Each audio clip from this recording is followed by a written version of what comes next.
In this video, I'm going to teach you how to find your core beliefs. 5 years ago, I was trying to change my life, trying to change my habits, trying to just really get out of feeling so stuck. But every single day, no matter what I would do, no matter what I would try, it just felt like it was Groundhog Day again. I would come out of the hole and I would see my shadow and I would go right back to the same patterns. I'm Nina Vasquez. I'm a certified trauma informed life coach with over 3,000 hours of coaching experience. The first step that I do with all my clients is help them find their core beliefs. Here's why. We have to understand what the human experience is all about. So let me tell you a story. This morning I was driving to the post office. On the way back from the post office, I'm just driving back and I get on the freeway and I'm just like la la la la la la ti da ti da. And two exits down, which means probably about more than 2 miles, I realized, oh, I'm going the wrong way. I'm like, oh crap. I'm really going the wrong way. So, anyway, I got on the next exit, turned around, and came back home. This is the human experience. 95% of what we think, feel, and do is super unconscious. We just go about our business, just like driving the wrong way, until one day we wake up and we're like trying to change our life and we realize, hey, I'm driving the wrong way. I am driving the wrong way. And what was running the show whenever I was driving and not realizing where I was going? My unconscious self. That's where your core beliefs live.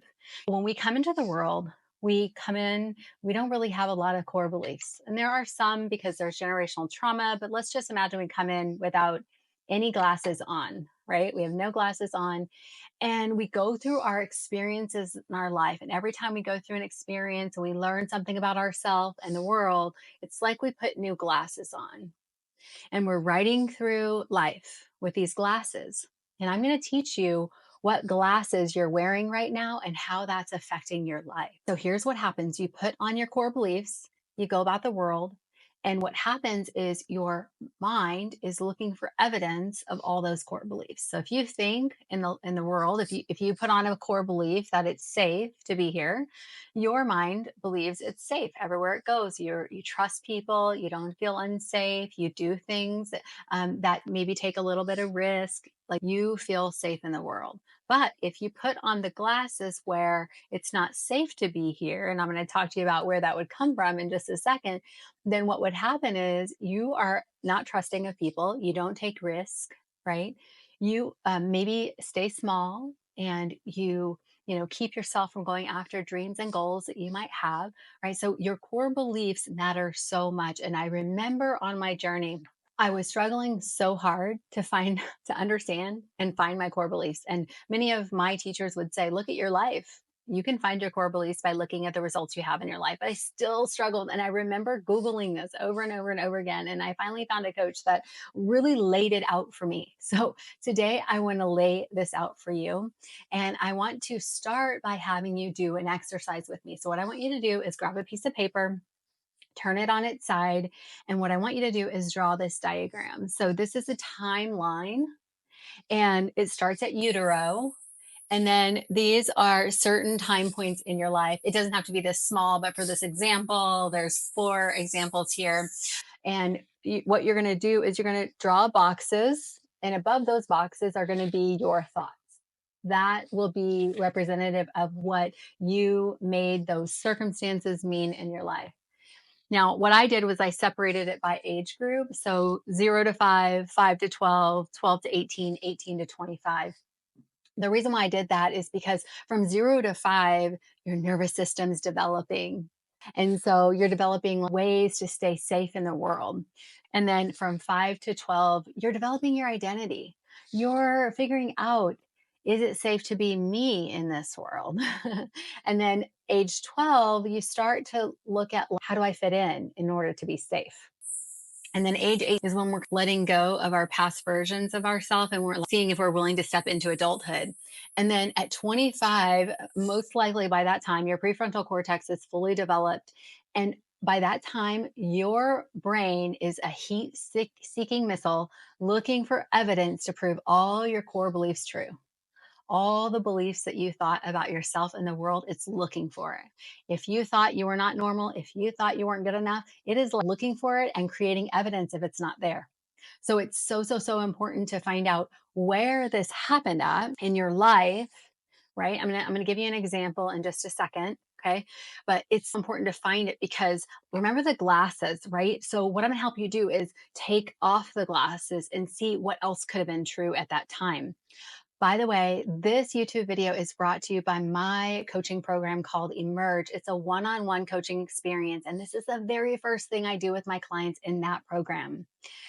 If you want to take this work deeper, I want you to go to the description box and book a one on one consultation with me, and we can go deeper in this. This is going to help you start the process, though. And we can't like overlook this process. It has to start here because in order for us to start emerging, which I want to talk about that too.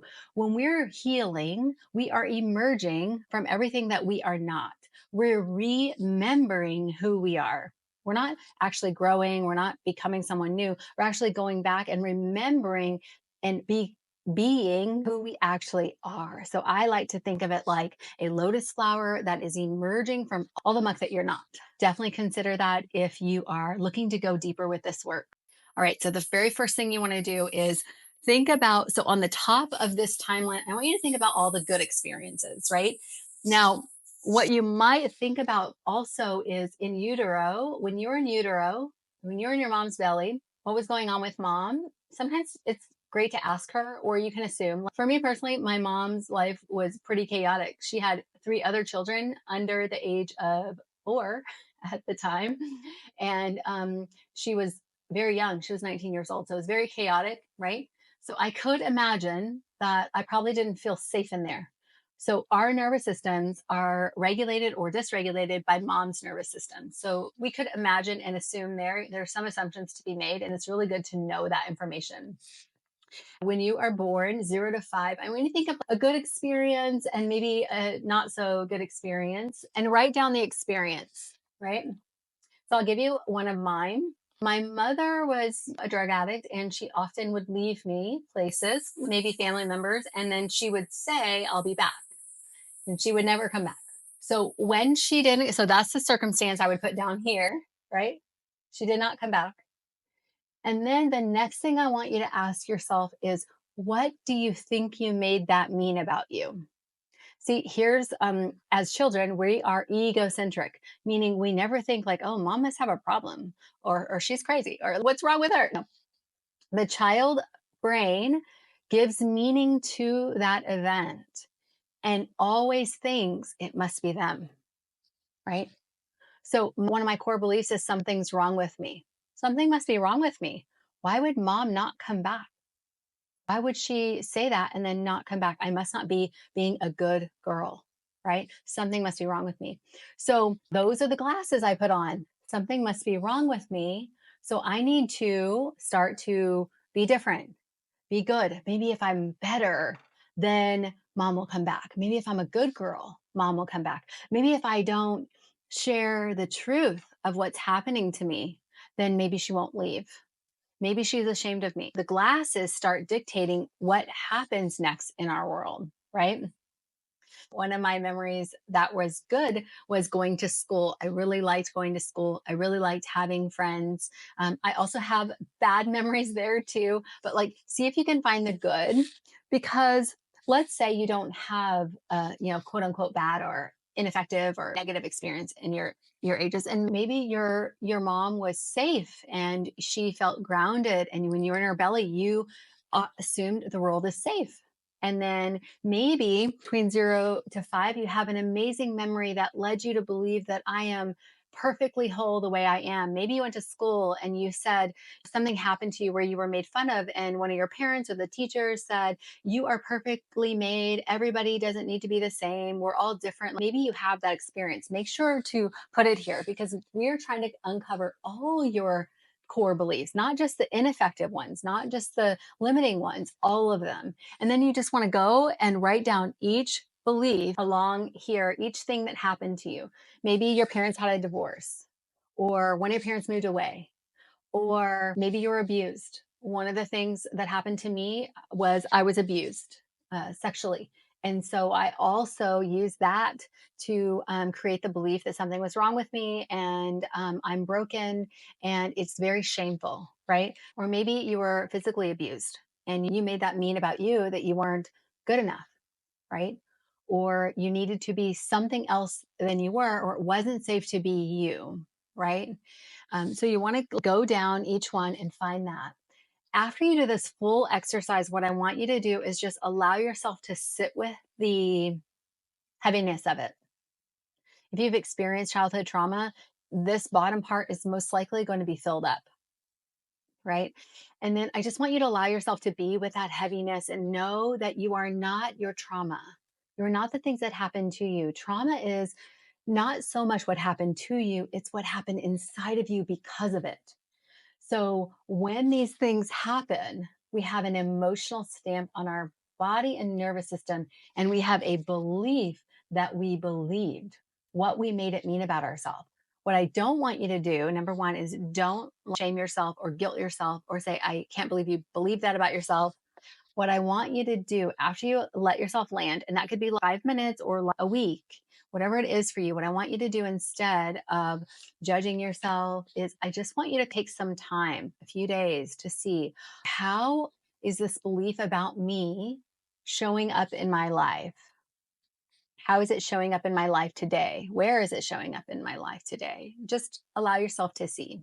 And then after you give yourself some time to be with this information, what I want you to do is I want you to go back to this page.